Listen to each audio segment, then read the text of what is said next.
All right, we're going to go ahead and get started.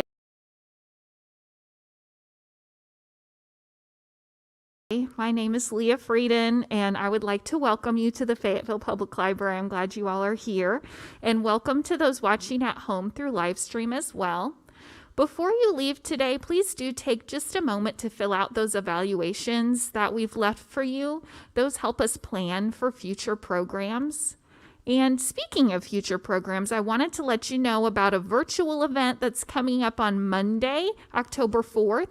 We have poet Rachel Menes, and she's going to read from and discuss her latest book, The Naomi Letter, as part of the University of Arkansas Master of Fine Arts Program in Creative Writing and Translation Visiting Writer Series. And I am just so delighted to have Sarah Ann Crouch here with us today to discuss her book, A Summer in Shady Springs. Sarah grew up in a small town, much like Shady Springs. She cherishes the close relationships and beautiful memories from her hometown. Though she's lived everywhere from Malibu, California to Nashville, Tennessee, Sarah now resides in Arkansas with her husband, 3 children, and thousands of books. Copies of her book will be available for sale and signing following the event. Please help me welcome Sarah Ann Crouch.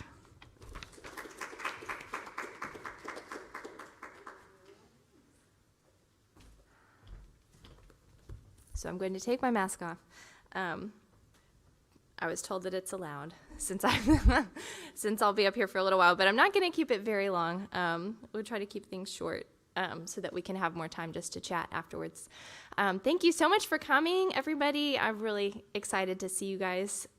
It's always fun to come back to Northwest Arkansas because this is really where my heart is, because that's where I spent so much time growing up. And I love it so much that I based Shady Springs, Arkansas on Prairie Grove, Arkansas. They say write what you know, and so I did. I changed some things, but it's basically Prairie Grove because I love that town so much. So thank you guys again for coming, and for those who are watching, thank you. I wanted to share just a little bit about how I got into writing. I want to read a little bit, one of my favorite parts in the book, and then a couple things that I've learned along the way, which is not a whole lot. I hope to learn more as I go on because this is only my first book. And then we can have time to chat and talk in the back. I brought some books for those of you who would like to purchase one, and I also brought my author newsletter sign up. And thank you, Leah, for this opportunity. I really we've known each other for a few years now because of the young adult book club, which was a big blessing. I've always loved reading, and it's fun to talk to other people who like reading too. And I've also always loved writing, and I had a lot of people who encouraged me along the way, including my beautiful mother, who is here today, and some teachers who encouraged me in my writing.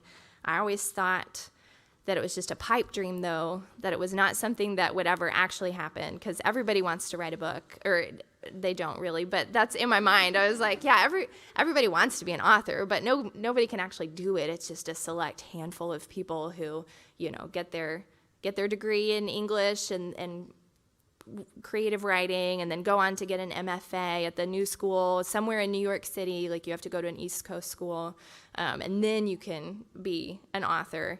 And I think I didn't realize that those people are people too.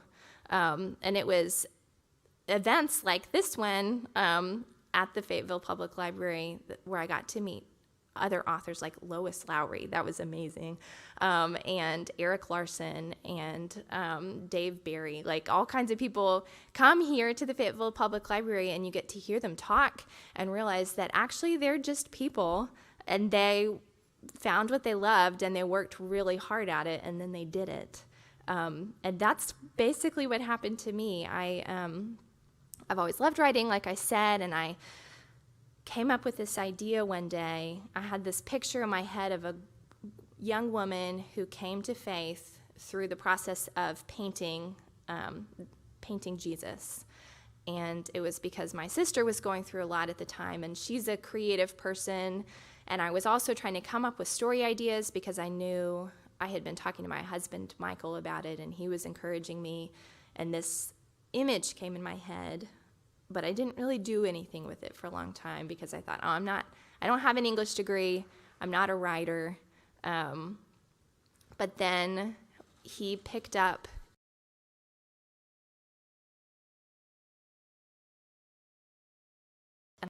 I'm going to work a little bit more at this. And then I kind of fizzled off. And then what really changed things for me was making friends with another writer. My good friend Amy Anguish, I met at church, and she told me, well, I've got my first Christian romance coming out this fall because I'm a writer. And I said, well, I've always wanted to write too. How do you become a writer? And she's like, you just write. And so I did. I finally finished my manuscript, and I sent it off to my mom and to Amy. And Amy said, it's not bad. It's okay. And my mom said, this could be a real book, maybe. I don't know. And so I edited many times. And then I found out about something called Faith Pitch on Twitter.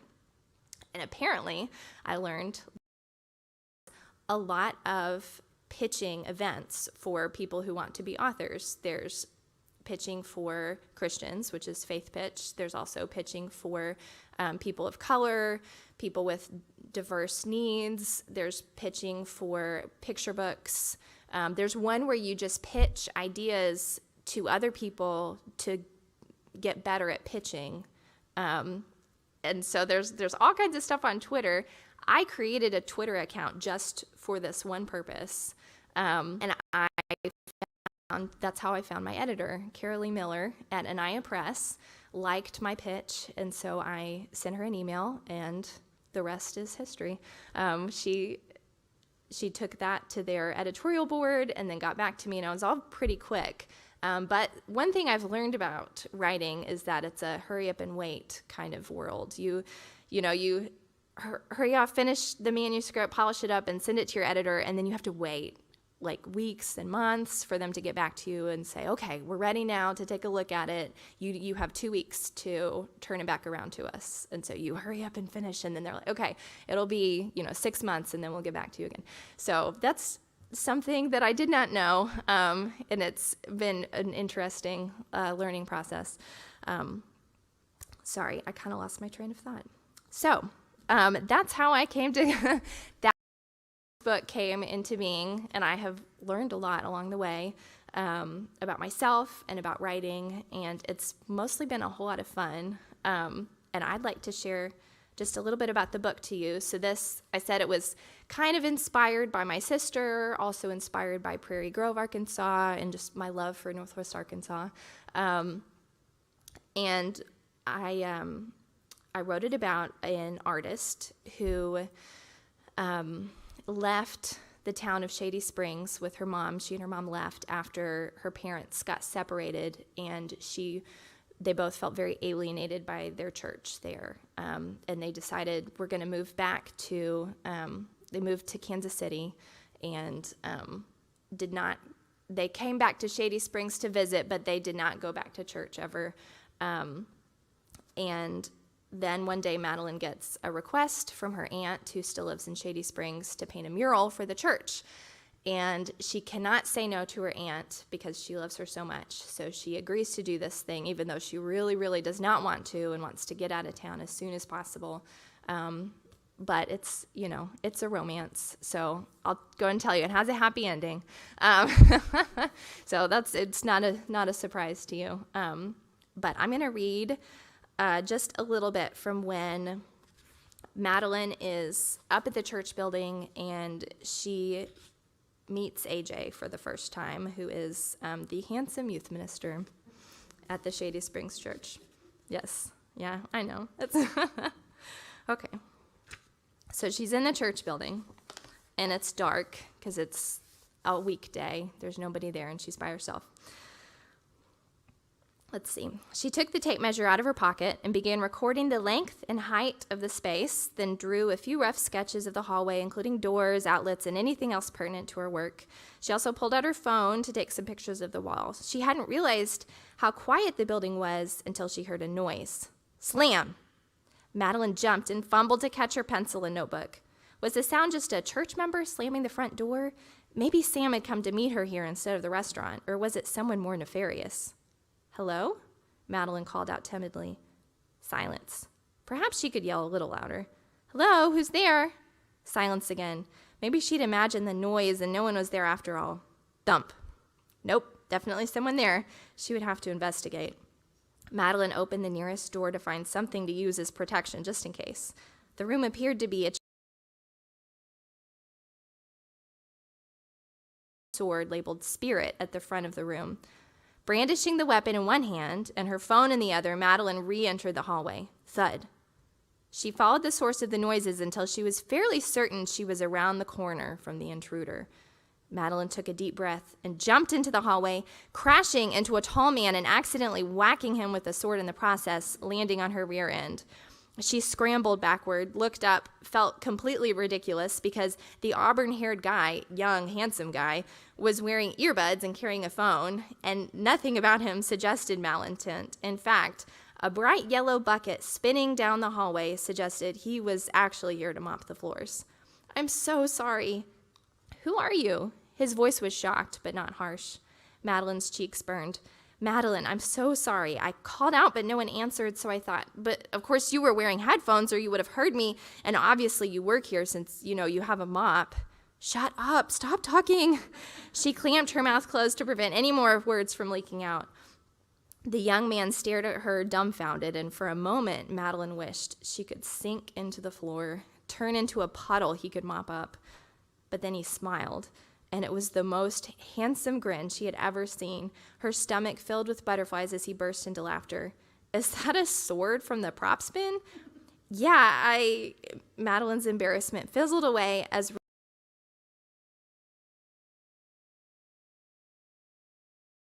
Jay. He offered a hand to help her up from the floor. You must be Clara Lewis's niece. Guilty in more ways than one. Madeleine took his hand, noticing how strong and calloused it was. He pulled her up easily, making her forget her embarrassment for a moment. AJ had the build of someone who was used to hard work, but his easy smile and teasing eyes told her he had a fun-loving streak a mile wide. Famous artist Madeleine Mullins in the flesh. How could I be so lucky? He looked genuinely pleased to meet her, despite the fact that she'd attacked him only moments before. Madeleine's heart skipped a beat as he flashed another smile. You've seen the sign, I presume? She guessed that was how he knew her name. Oh, sure. It's all Clara has been able to talk about ever since you agreed to come. She's a very proud aunt, although I wish she would turn pride down a notch. And a dedicated matchmaker. AJ produced a photo from his pocket, a wallet-sized picture of Madeleine, something Clara had probably printed from her social media profile. Madeleine's face must be a bright vermilion by now. Could she possibly humiliate herself even more? I don't know what to say. I can't believe she did this. I'm sorry. AJ grinned. She thinks very highly of you, perhaps a little too highly. Madeleine would have words with her aunt when she got home. We'll see. AJ's mouth turned up at the corner. I assume I'll be seeing a lot of you this summer. I come in to clean and mow and do some general maintenance. Madeleine liked the idea of seeing more of AJ, but she didn't want it to be exactly how all their encounters would unfold. If that's the case, maybe we should establish some ground rules. AJ raised his eyebrows. For example, Madeleine said, you could call out before you come into the building. That way I don't accidentally hit you again. Sounds reasonable enough. AJ's face fell into its previous mischievous smile. And perhaps you could be a little more careful when wielding dangerous weapons.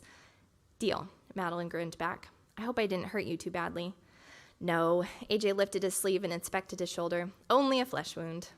Good. Madeleine checked the time on her phone. I should probably pack my things. I'm supposed to meet Sam in a little while to talk about the mural.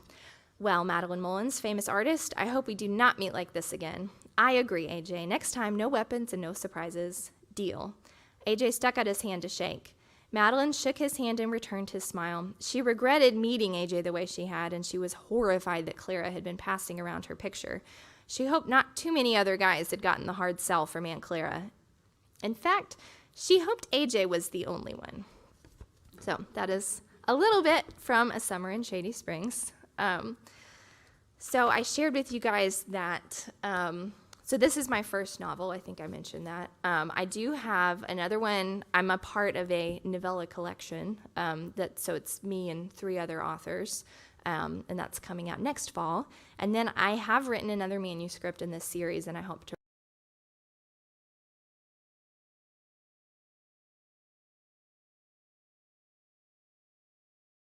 So in the very short period of time that I've been writing, I feel like I learned a few things that have helped me, and I think that they really apply to more than just writing. I think they apply to lots of aspects of life. But the first thing that I learned is that, for me at least, it was really essential to have community. That was what really spurred me on to write, was having another writing friend. And we have a little group of 3 of us that we meet as often as we can to talk about what we're working on. And it's really helpful to have someone to read what you write who is not related to you, no offense, who doesn't feel obligated to tell you like, oh yeah, it's very nice, good job. So it's community, I think, and more than just writing is so important. I know that during COVID, that's hurt a lot of us really hard to not have the same community that we've been used to. So FaceTime and Zoom calls and all of that have been really great for keeping in touch with my friends, especially now that they live in Tennessee. And the other thing that I learned that I wish I had learned a lot sooner is that it's really helpful when you're learning the craft of writing, which I'm still learning, I don't ever hope to stop, is to start small. I've heard this over and over again. You want to start with short stories. If you're nonfiction writing, you want to start with blog posts, and you write little bits so that you can fix your mistakes.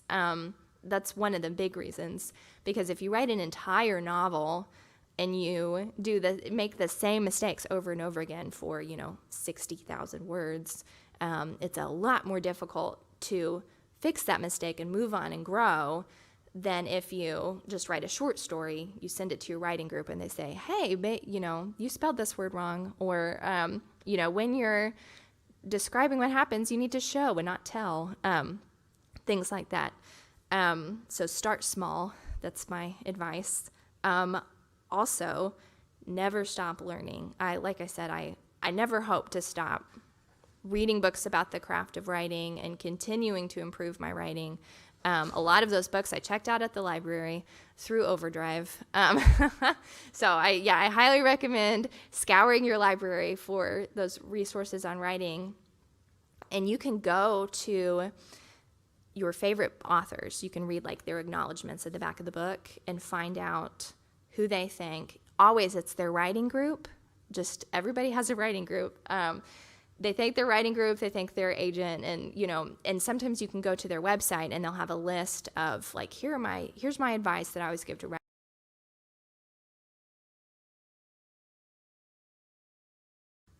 But I'll say this is my 4th thing I learned. What works for you doesn't necessarily work for everybody else.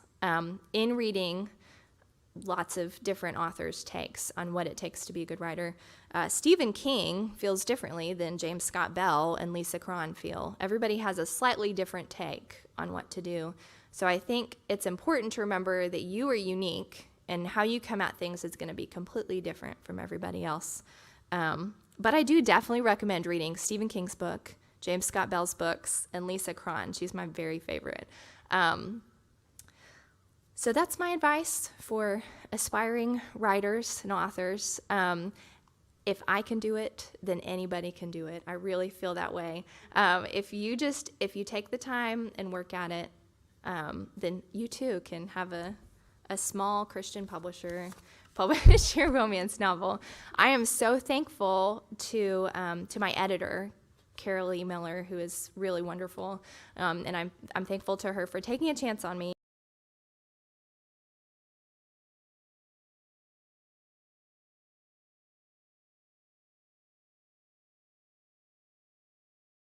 Stories that I've written, and I thank you so much for being here today, and that's all I have to say. So if we want to wrap things up, and I'll be in the back with books and a sign up for my author newsletter, and some free bookmarks for you to take with you. So that is all. Thank you so much for being here.